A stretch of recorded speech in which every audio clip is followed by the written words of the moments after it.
जी, as accounting में MCQs का हमारा पेपर है और एमसीक्यूज में हम सॉल्व कर रहे हैं मई जून 22 मई जून 22 का पेपर है और 1-2 हमारा वेरिएंट है। कुछ एमसीक्यूज मेरे 1-1 के भी लास्ट के रह गए थे कल, तो वो इंशाल्लाह ताला जब भी टाइम मिलेगा मुझे कोई पेपर जल्दी सॉल्व हो जाएगा तो उसको हम हैंडल कर लेंगे। शुरू करते हैं, लास्ट से स्टार्ट करेंगे हम। कल मैं भूल गया था कि we have to start from the last MCQs because last MCQs somehow और the other little more difficult और दे रिलेट टू कॉस्टिंग, तो हम चाहते हैं कि पहले उनको सॉल्व किया जाए। Why does a business prepare budgets? To assess their non financial performance, to control their expenditure, to strategically plan several years ahead, to value the assets and liabilities of the organization. तो asset and liabilities of the organization की तो बात ही नहीं है, वो तो external reporting के लिए यूज होती है। बजट्स तो हम इंटरनल अकाउंटिंग के लिए बनाते हैं। बनाते क्यों हैं? Budgets are use to plan for planning and control. Budgets are use for planning and control, ठीक है, कंट्रोल पर्पस के लिए होते हैं, तो बी आंसर है इसका। अच्छा, to strategically plan several years ahead. Several years ahead नहीं होता अगला साल ही हम प्लान करते हैं बेटा। हाँ, अगले साल में बेस रखिए, उससे अगला साल हम कर सकते हैं, लेकिन जो करंट टारगेट होता है वो एक साल का ही होता है। फिर to assess their non financial performance, तो फाइनेंशियल परफॉर्मेंस ही हम इसमें वैल्यूएट करते हैं। नॉन फाइनेंशियल परफॉर्मेंस सिर्फ नहीं होती, फाइनेंशियल भी होती है, खैर नॉन फाइनेंशियल फैक्टर पर भी इफेक्ट करती है। तो बी आंसर है, control their expenditure. A business has the following information. Break even point दिया हुआ 5000 units, variable cost per unit दी हुई 27, कंट्रीब्यूशन टू सेल्स रेशियो दी हुई है, what is the total fix cost? बड़ा आसान है बेटा, फॉर्मूला पुट करेंगे आप। सर किसका?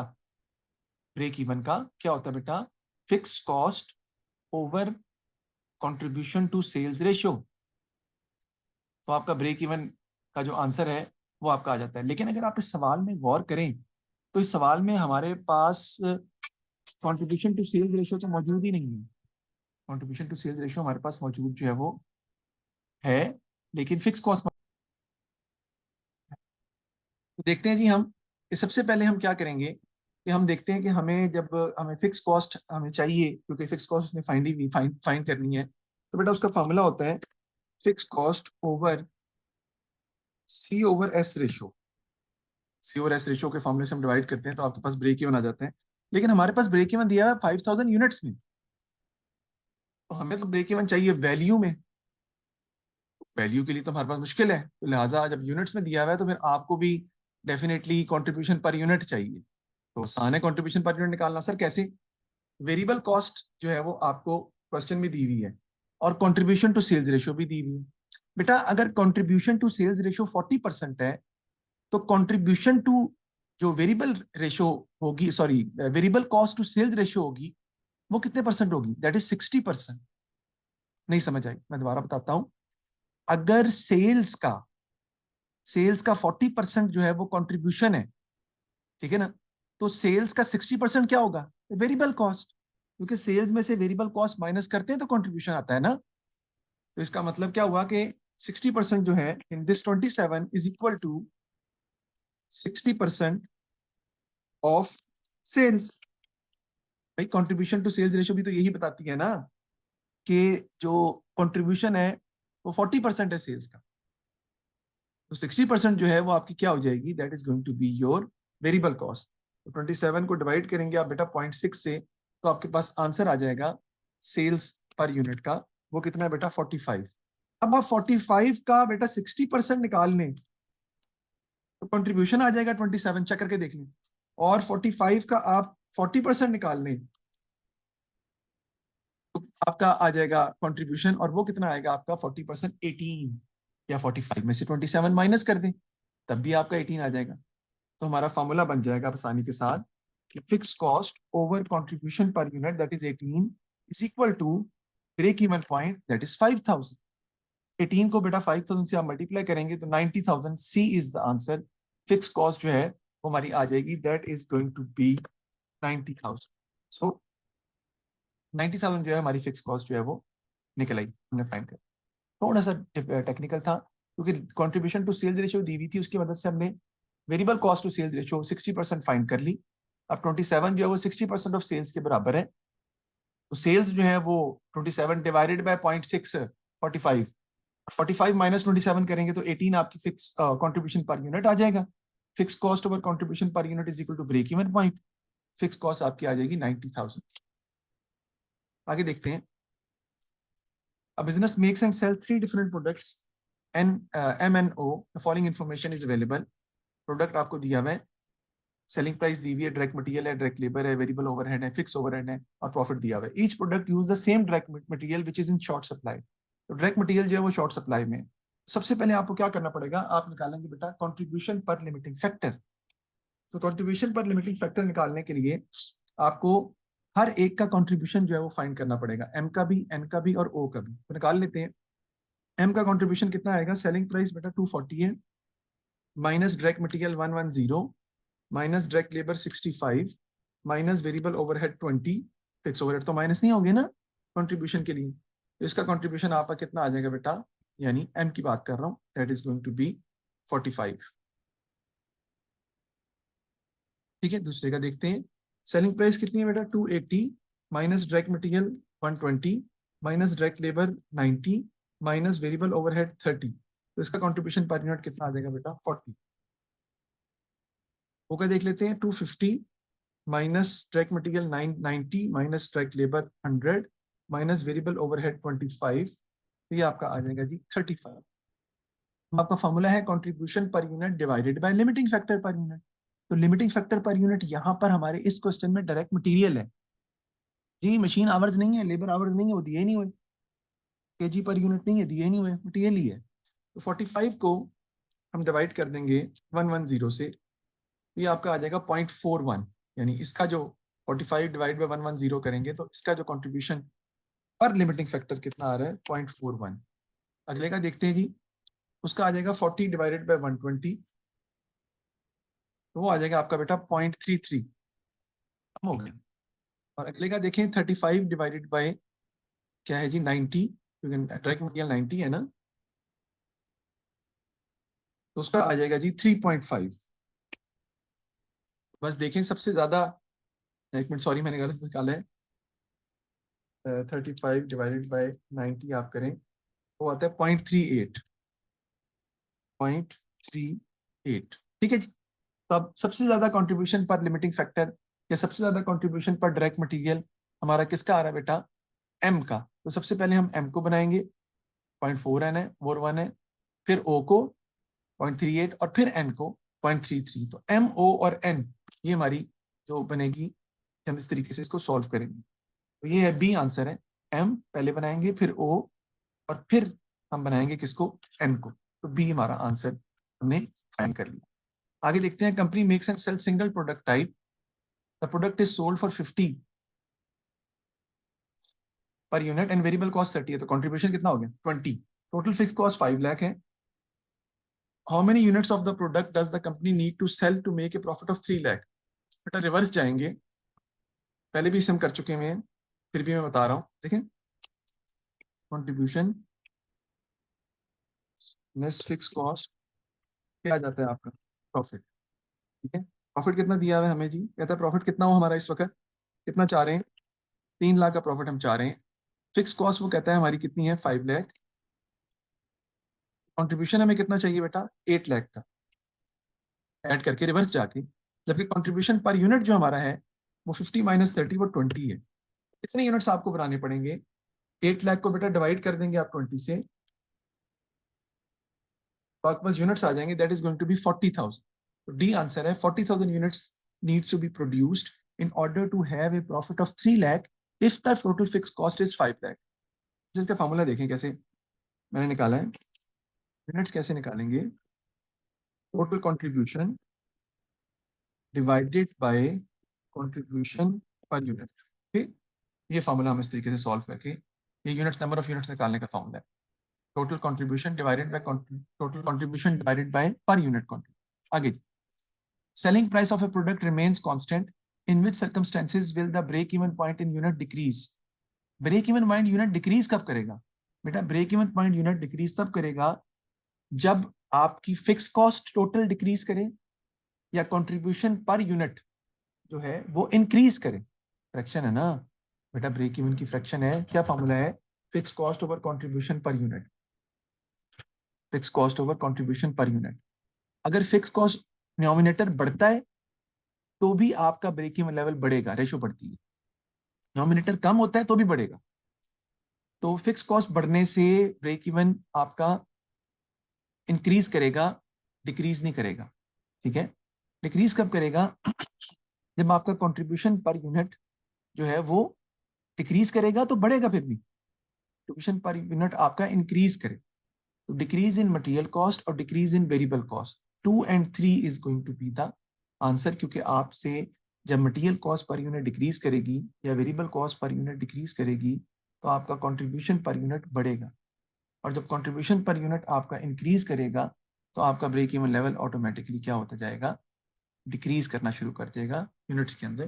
क्योंकि ये फ्रैक्शन की बात है कि ये फ्रैक्शन को आपने किस तरीके से जो है वो उसको इंट्रोड्यूस करना है, उसके हिसाब से हमारा जो है ना ये सॉल्व किया जाता है। आपको एग्जांपल लेके भी अपने ब्रेन में एग्जांपल लेके भी इसको अंडरस्टैंड कर सकते हैं। कोई भी फिगर लेके, इमेजिनरी फिगर लेके, जैसे मैं कहता हूँ मेरी फिक्स कॉस्ट 10,000 है, ठीक है, और मेरे कंट्रीब्यूशन जो है वो 20 है, तो यूनिट्स जो हैं वो आपके आ जाएंगे 5,000। लेकिन अगर आप फिक्स कॉस्ट 10,000 ही रहे और आपकी जो कंट्रीब्यूशन पर यूनिट है वो 10 हो जाएगा तो आपके यूनिट्स 1,000 हो जाएंगे, कम हो जाएंगे, तो डिक्रीज हो जाएगा आपका क्या भला ब्रेक इवन पॉइंट आपका डिक्रीज कर जाएगा। नेक्स्ट देखते हैं जी, the following information relates to one accounting period, opening inventory, closing inventory, absorption costing profit, marginal costing profit. What was the overhead absorption rate per unit during the accounting period? अच्छा बेटा, इस फॉर्मूले को जरा लिख लें, इसको याद कर लें, क्योंकि ये आपको ट्रबल करेगा, ये आपको तंग करेगा। इसमें कुछ चीज़ें ऐसी हैं जो कि आपको ज़रूरी है कि आपको ये बात इस पर्टिकुलर फॉर्मूले में आनी चाहिए। वो क्या है जी? देखें, ओ यार आप कैसे निकालेंगे बेटा इसके अंदर? इसका फॉर्मूला हमारा क्या होगा बेटा? डिफरेंस इन कॉस्ट, और सॉरी डिफरेंस इन प्रॉफिट, ठीक है जी। इसको बेटा हम डिवाइड कर देंगे डिफरेंस इन यूनिट से। हो सकता है कि आपके जहन में यह सवाल आ रहा हो कि सर ये तो पहले कभी पढ़ा ही नहीं हमने। बेटा 2016 से लेके 19 तक अगर मैं बात करूं तो ये एमसीक्यूज में कम से कम रिपीट हुआ हुआ है 10 दफा, 10 दफा, शायद ज्यादा। यही सेम, यही सेम क्वेश्चन। हाँ, लेकिन 20 के बाद अभी तक नहीं आया था, अभी हमारे सामने 20 के बाद ये 22 में ही आया। ठीक है ना, तो दे दिया उसने, तो आपको समझना पड़ेगा इसको कि प्रॉफिट के डिफरेंस जो होता है वो लेना है, एब्जॉर्प्शन और मार्जिनल कॉस्टिंग के प्रॉफिट का डिफरेंस, और डिवाइड कर देना है आपने क्या भला? डिफरेंस इन यूनिट्स या डिफरेंस इन इन्वेंट्रीज, तो आपके पास आंसर आ जाएगा। हम निकाल लेते हैं। ये फॉर्मूला कहाँ से डेवलप हुआ है? ये वही है यार जो हम रिकॉन्साइल करते हैं ना, एब्जॉर्प्शन और मार्जिनल कॉस्टिंग के प्रॉफिट को जो हम रिकॉन्साइल करते हैं। बेटा उसमें क्या होता है, हम एब्जॉर्प्शन कॉस्टिंग के प्रॉफिट, मार्जिनल कॉस्टिंग के प्रॉफिट से स्टार्ट करते हैं, ऐड करते हैं क्लोजिंग यूनिट्स इनटू ओएआर, लेस करते हैं ओपनिंग यूनिट्स इनटू ओएआर, ठीक है ना। तो आपका आ जाता है एब्जॉर्प्शन कॉस्टिंग प्रॉफिट। तो मैंने प्रॉफिट का डिफरेंस लिया और यूनिट का डिफरेंस लिया, बाकी जो चीज है वो तो फिक्स रहनी है, ओएआर तो सब में एक जैसा है ना। उसी तरीके से हमने ये फॉर्मूला डेवलप किया, क्योंकि डायरेक्ट सॉल्व करके हो नहीं सकता इसमें, क्योंकि ओएआर नहीं है हमारे पास। तो डिफरेंस इन प्रॉफिट्स हमारा कितना है वो हम देखते हैं, 284,000 माइनस 250,000, ये 34,000 का डिफरेंट है, और यूनिट्स में डिफरेंस कितना है बेटा? 4,000। तो 4,000 से डिवाइड कर देंगे तो आपका आंसर जो है वो आ जाएगा 8.5। ठीक है, 8.5 आंसर आ जाएगा, यानी कि आपका आंसर जो है वो D, D is going to be the answer for this question. फिर इसको लिख लें, क्योंकि ये फॉर्मूला आपको दोबारा भी यूज आपको करना पड़ेगा, यूज होगा, तो ये आपको आना चाहिए, क्योंकि डिफरेंट है थोड़ा। आगे चलते हैं। What is the limitation of absorption costing? It does not comply with accounting policies. कहता है कौन सी लिमिटेशन है absorption costing की? कहता है it does not comply with accounting principles. It comply with accounting principles. It does not take into account all cost of production. It takes into account all cost of production, including fixed cost. It is not accepted for preparing published financial statement. It is 100% accepted for preparing published financial statement. बल्कि हम जो सवाल solve करते हैं बेटा, income statement जो normal बनाते हैं हम, वो एब्जॉर्प्शन कॉस्टिंग के अंडर ही होती है sir. It's a proper costing method. It is not useful for improving the organisation performance. जी, ये लिमिटेशन है। एब्जॉर्प्शन कॉस्टिंग की बनाने से आपकी जो ऑर्गेनाइजेशन की जो परफॉर्मेंस है, ठीक है जी, वो यूजफुल कहता है, इट इज नॉट यूजफुल। ठीक है जी, it is not accepted for preparing financial statement. It is accepted for preparing financial statement. It is not useful for improving the organization performance. तो ऑर्गेनाइजेशन परफॉर्मेंस को improve करने के लिए तो ये इस्तेमाल नहीं होती. ये लिमिटेशन है कि ये अकाउंट ऑर्गेनाइजेशन की परफॉर्मेंस को इम्प्रूव करने के लिए इस्तेमाल नहीं होती. परफॉर्मेंस तो इम्प्रूव नहीं होगी ना इससे. हम परफॉर्मेंस को एवेल्युएट कर सकते हैं, हम करेक्टिव एक्शन से इम्प्रूव कर सकते हैं, डिसीजन मेकिंग के लिए इस्तेमाल कर सकते हैं, ठीक है, लेकिन इंप्रूविंग ऑर्गेनाइजेशन परफॉर्मेंस के लिए इस्तेमाल जो है वो लिमिटेशन है एब्जॉर्प्शन कॉस्टिंग की. आगे देखें जी, Q limited employ machine operators and supervisors. Each machine operator produce 100 units per week. हम 100 यूनिट्स पर वीक जो है वो बनाते हैं. One supervisor can supervise up to 10 machine operators and is paid 550 per week. यानी each machine operator produce 100 units और one supervisor can supervise up to 10 machine. 10 machine अगर आप करते हैं बेटा तो उसका मतलब है कि वन सुपरवाइजर अगर 10 मशीन करता है और 550 पर वीक हम उसको पे करते हैं तो 10 सुपरवाइजर होंगे ना, सारी बात जो मशीन्स को करेंगे, क्योंकि 100 यूनिट्स बनाती है मशीन. 10 मशीनें 100 यूनिट्स पर वीक बनाता है ईच मशीन ऑपरेटर, ठीक है जी. और एक सुपरवाइजर जो है can supervise up to 10 machines. कहता है production is 7700 units per week. 7700 units per week हम प्रोडक्शन कर रहे हैं. Which type of cost is the supervisor pay and how much is their total pay per week. कौन सी cost हम पे करेंगे, मतलब कॉस्ट का नाम हमारा क्या होगा, और साथ में उसने ये बताया है कि how much type of cost is the supervisor pay and how much is the total pay per week. और टोटल पे पर वीक जो है वो कितनी होगी, ये हमारा सवाल है. तो सबसे पहली बात ये है कि 7700 यूनिट्स पर वीक हम बनाते हैं, ठीक है जी. और एक मशीन ऑपरेटर जो है वो 100 यूनिट्स पर वीक बनाता है. एक मशीन ऑपरेटर बेटा अगर 7700 यूनिट्स हमने बनाने हैं और एक मशीन ऑपरेटर 100 बनाता है, तो कितने मशीन ऑपरेटर हमें चाहिए, 77 मशीन ऑपरेटर हमें चाहिए. और एक सुपरवाइजर जो है can supervise up to 10 machine operator. एक सुपरवाइजर जो है वो 10 मशीन ऑपरेटर्स को सुपरवाइज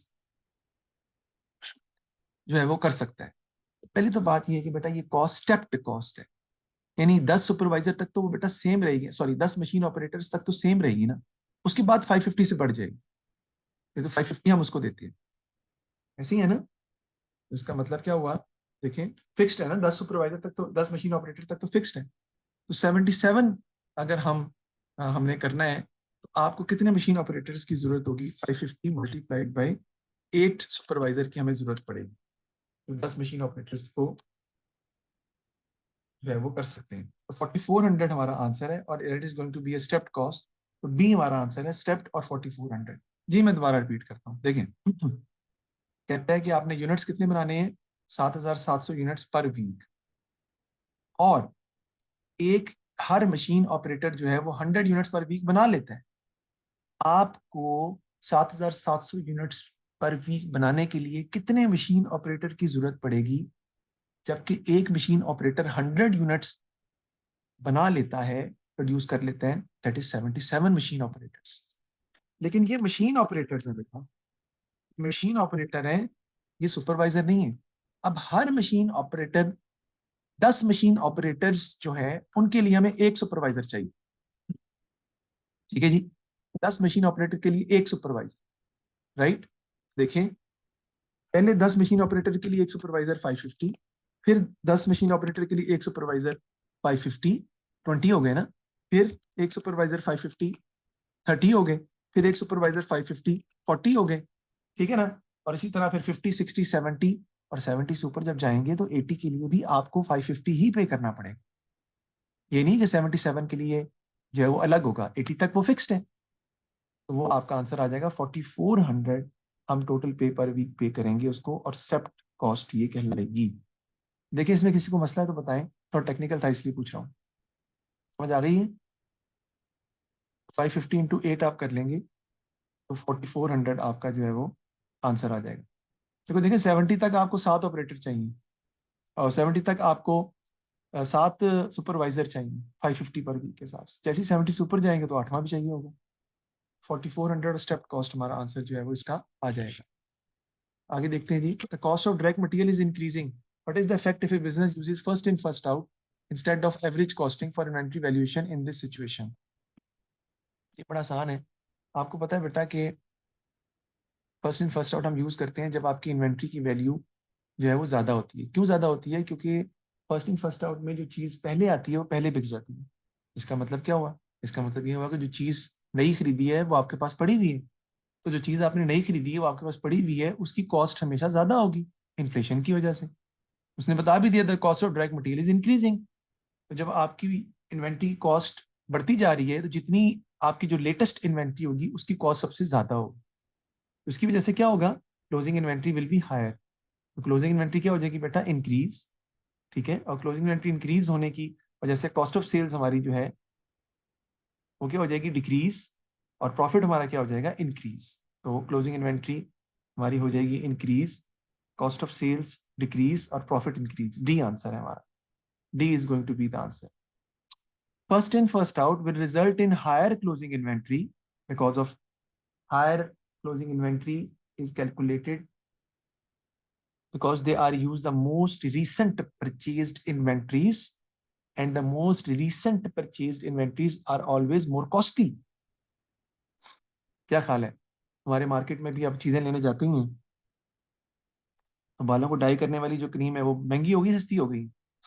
शेविंग जो आपका जेल है, शेविंग ब्लेड है, महंगे हो गए सस्ती हो गए? बहुत महंगे हो गए। ठीक है ना? तो इंक्रीजिंग प्राइसेस के अंदर यही होता है इन्फ्लेशन में।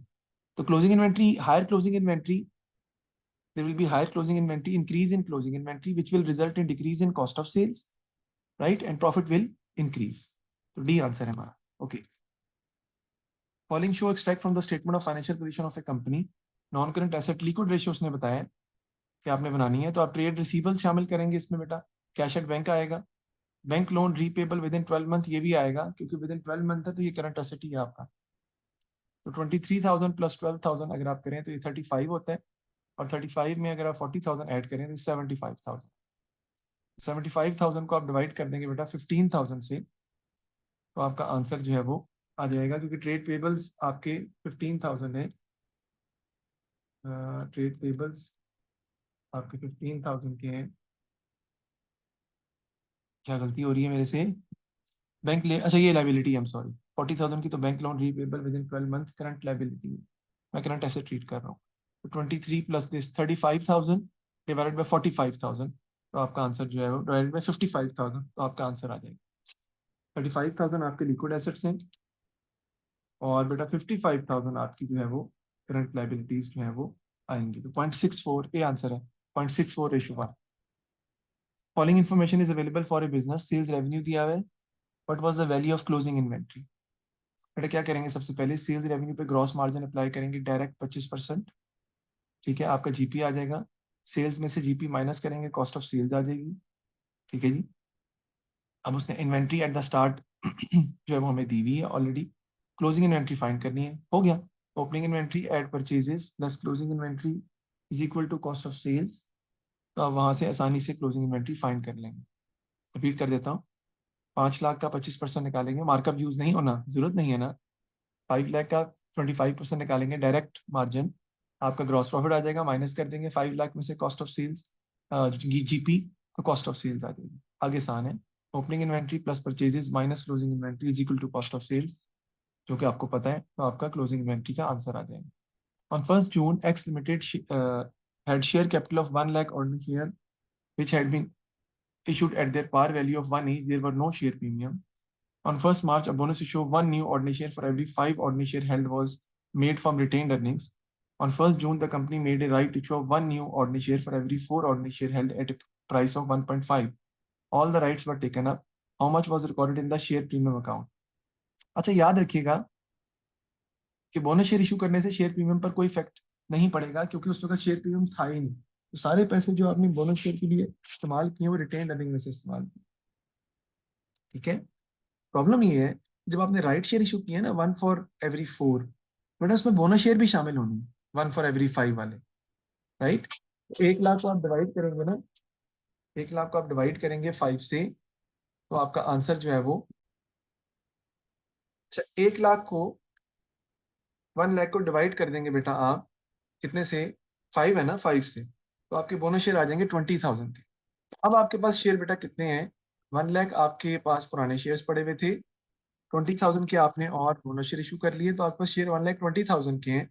और अब आप 4:1 के हिसाब से राइट शेयर इशू कर रहे हैं, तो राइट शेयर कितने आ जाएंगे बेटा, 30,000। और एक शेयर पे बेटा प्रीमियम कितना है, 0.5 1.5 का दे रहे हैं, तो 15,000 आपका आ जाएगा शेयर प्रीमियम अकाउंट का बैलेंस।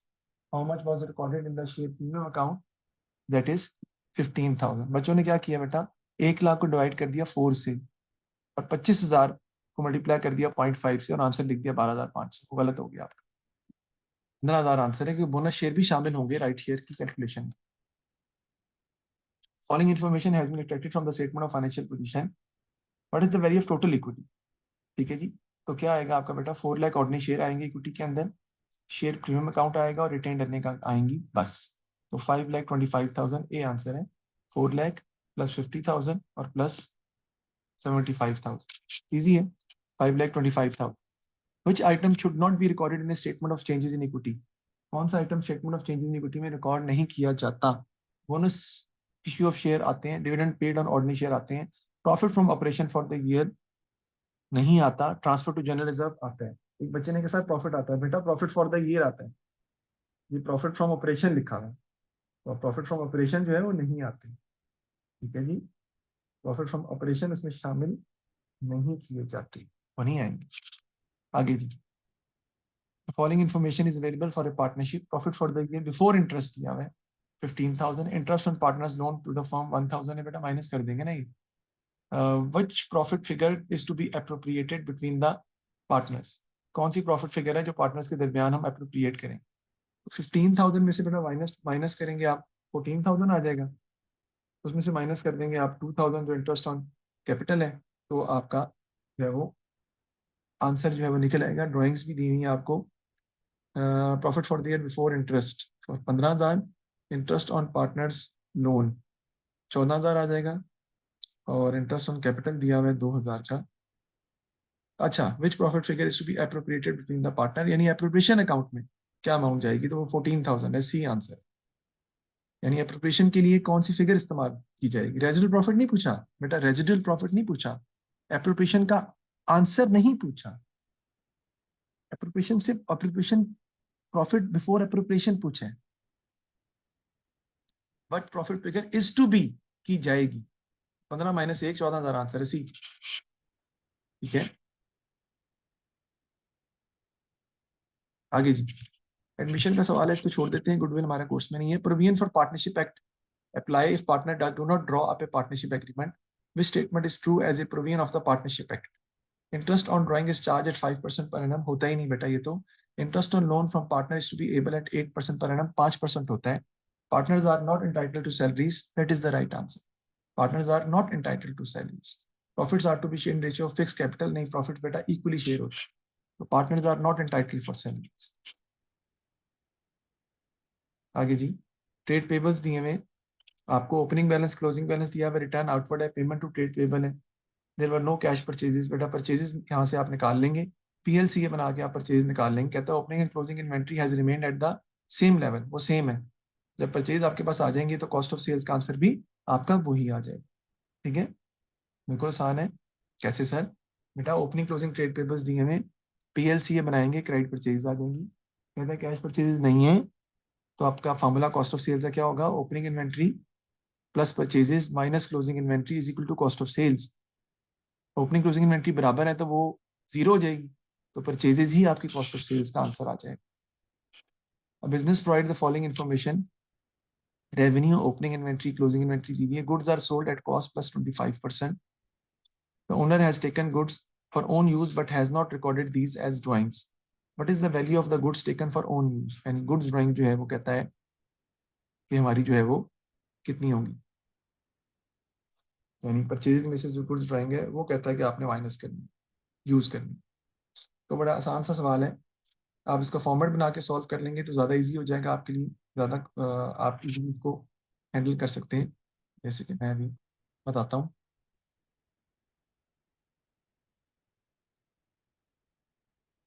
आप सबसे पहले रेवेन्यू लिखेंगे। रेवेन्यू आपका कितना है बेटा? 1,40,000। आपको पता है ओपनिंग इन्वेंट्री आती है 22,000।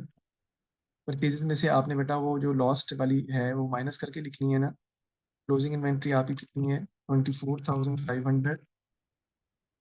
तो आपकी कॉस्ट ऑफ सेल्स जो है वो आ जाएगी। अब फिर आपका क्या आ जाएगा जी? Gross profit. ग्रॉस प्रॉफिट कितना है बेटा? At cost plus 25%। यानी ग्रॉस प्रॉफिट में क्या दिया हुआ है बेटा? मार्कअप। तो 1,40,000 को आप मल्टीप्लाई करेंगे यानी जीपी निकालने के लिए मार्कअप को मार्जिन में चेंज कर लेंगे इंटू 25 और 125। तो आपका ये ग्रॉस प्रॉफिट का आंसर जो है वो आ जाएगा। चलिए, गलत निकाला मैंने।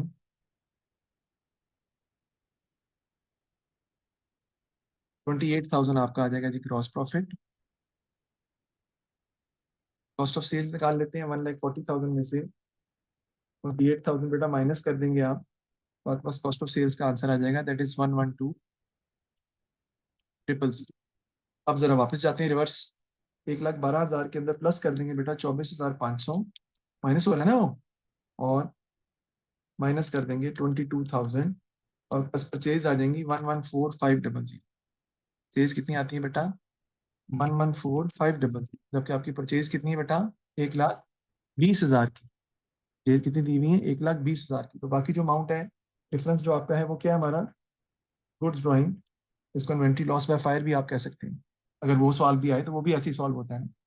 इतनी इन्वेंट्री हमारी ज़ाया हो गई या गुड्स ड्राइंग हो गई, तो 5,500 हमारा आंसर जो है वो आ जाएगा। तो मैंने सॉल्व किया, मेरा ख्याल है आपको समझ आ गया, इतना मुश्किल नहीं है ये। तो मैंने आपको सॉल्व करके बताया कि आप किस तरीके से इसको मैनेज करेंगे। आगे देखते हैं। On what basis does a trading business produce an income statement? Cash received and paid out by the business in the year. Income earned less cost incurred by the business during the year. Revenue received less any cash paid. तो बेटा आपको पता ही है income earn और income expenses lost जो होते हैं वो आते हैं। बी टू आंसर है D. Income earn less cost incurred by the business during the year. Cash से ताल्लुक नहीं होता इसका। कितनी इनकम कमाई है आपने, उसको कॉस्ट से आप माइनस करेंगे तो आपका प्रॉफिट आ जाएगा। डी आंसर है टू ओनली। यानी किस बेसिस के तहत आपका ये आंसर आया है? आपका ये आंसर मैचिंग कॉन्सेप्ट के तहत हम इसको रिकॉर्ड करते हैं। At 31st December, the draft statement of financial position for a business showed the total assets of 10 lakh. The following was then discovered. An increase in the provision for doubtful debts, 5,000 had not been recorded. Provision increase होगी बेटा तो trade receivable क्या करेंगे बेटा? Decrease करेंगे। Trade receivable decrease करेंगे तो current asset भी आपके डिक्रीज करेंगे। एसेट्स भी डिक्रीज करते हैं। Closing inventory had been over value 20,000। Closing inventory बेटा डिक्रीज करेगी तो आपके टोटल एसेट्स भी डिक्रीज कर देंगे। Depreciation 10,000 had not been recorded. तो रिकॉर्ड करेंगे तो ये भी आपके क्या हो जाएगा? डिक्रीज कर जाएंगे। ठीक है जी। तो 965,000 आपका आंसर आ जाएगा। A is going to be the answer. क्योंकि प्रोविजन इंक्रीज करेगी, 5,000 से ट्रेड रिसीबल डिक्रीज करेंगे, टोटल एसेट डिक्रीज करेंगे। क्लोजिंग इन्वेंट्री ज्यादा लिखी है आपने, यानी ओवर वैल्यू कर दी आपने। 20,000 से आपको कम करनी पड़ेगी। कम करनी पड़ेगी तो आपको माइनस करना पड़ेगा। और डेप्रिसिएशन भी आपने रिकॉर्ड नहीं की, वो भी माइनस हो जाएगी। Which item are treated as expense in the income statement? Accrued wages at the end of the year, prepaid telephone charges at the end of the year, और increase in provision for doubtful debts। कहता जी कौन सा item है जो हम as expense in the income statement record करेंगे? तो आपको पता ही है, increase in provision for doubtful debts. तो डी आंसर है इसका। क्योंकि प्रीपेड वो करंट एसेट होता है, एक्रूड वेजेस भी आपकी करंट लाइबिलिटी होती है। डी आंसर है ना। वो दोनों करंट एसेट और करंट लाइबिलिटी होती है, एक्रूड वेजेस और प्रीपेड भी। तो increase in provision calculation expenses में लिखते हैं, तो डी आंसर है हमारा। Eight the year and Victor had 100 units of inventory which had cost 12 per unit. Of these, 8 units had been received on the last day of the year and has not yet been paid for. An additional 6 units were damaged and would be sold. My answer is C. आप कह रहे हो prepaid telephone accrued wages at the end of the year. Oh yes yes, सही सही सही। क्योंकि accrued wages at the end of the year वो expenses में भी रिकॉर्ड करना होता है आपने। प्रीपेड तो माइनस होते हैं ना हमारे एक्सपेंसेस में। तो accrued wages जो है वो एक्सपेंसेस में भी रिकॉर्ड करते हैं हम, एक्सपेंसेस में ऐड करते हैं और करंट लाइबिलिटी में आता है, दोनों आते हैं। तो एक्सपेंसेस में जाएगा ही, सही कह रहे हैं। और इंक्रीज इन प्रोविजन है, और प्रीपेड जो है वो रिकॉर्ड नहीं किए जाएंगे।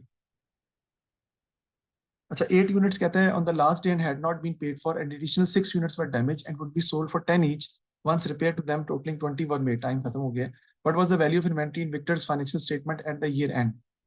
यानी फाइनेंशियल स्टेटमेंट में इन्वेंटरी को हम कैसे लिखेंगे। बेटा 100 यूनिट्स ऑफ कॉस्ट 12 ईच है। कहता है 8 units have been receive on the last day of the year and had not been paid for, तो उससे हमें कोई फर्क नहीं पड़ता। 6 यूनिट्स डैमेज हैं और सोल्ड होते हैं 10 के। अगर हम उस पर रिपेयर करवाएं once repair to them totalling 20 were made, तो क्या हम रिपेयर करवाएंगे। ऑब्वियसली हम रिपेयर 20 जो है $20 है, सॉरी टोटल। तो 6 यूनिट्स हम बेचते हैं 10 के, तो कितना आ जाएगा 6 इंटू 10 60, 60 माइनस 20 तो 40 उसकी अमाउंट बनती है। जबकि आपने 6 के हिसाब से उसकी अमाउंट कितनी लिखी हुई है बेटा 72। तो 72 माइनस कर देंगे, 40 आप उसमें ऐड कर देंगे 1200 के अंदर, तो आपका आंसर आ जाएगा। ठीक है, टोटल इन्वेंट्री 1200 की है ना, 100 इंटू 12 1200। 1200 की इन्वेंट्री में से 6 आइटम्स ऐसे हैं 60, 6 आइटम 60 कह रहा हूँ, 6 इंटू 12 72, वो माइनस कर देंगे। उनकी असल जो वैल्यू है वो इस वक्त लिखते हैं 60 की, अगर उस पर 20 खर्चा करें तो 40 वैल्यू है, तो 40 ऐड कर देंगे, 72 जो है वो हम उसमें से माइनस कर देंगे, तो आपका आंसर जो है वो आ जाएगा सी 8 का।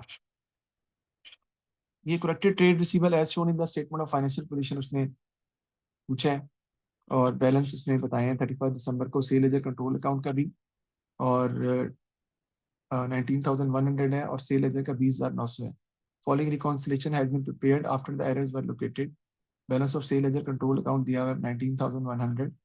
Credit sales omitted from the sale journal 1,600, उसमें भी आएगी ना। Discount allowed understated in the sales ledger, ये इसमें नहीं आना था।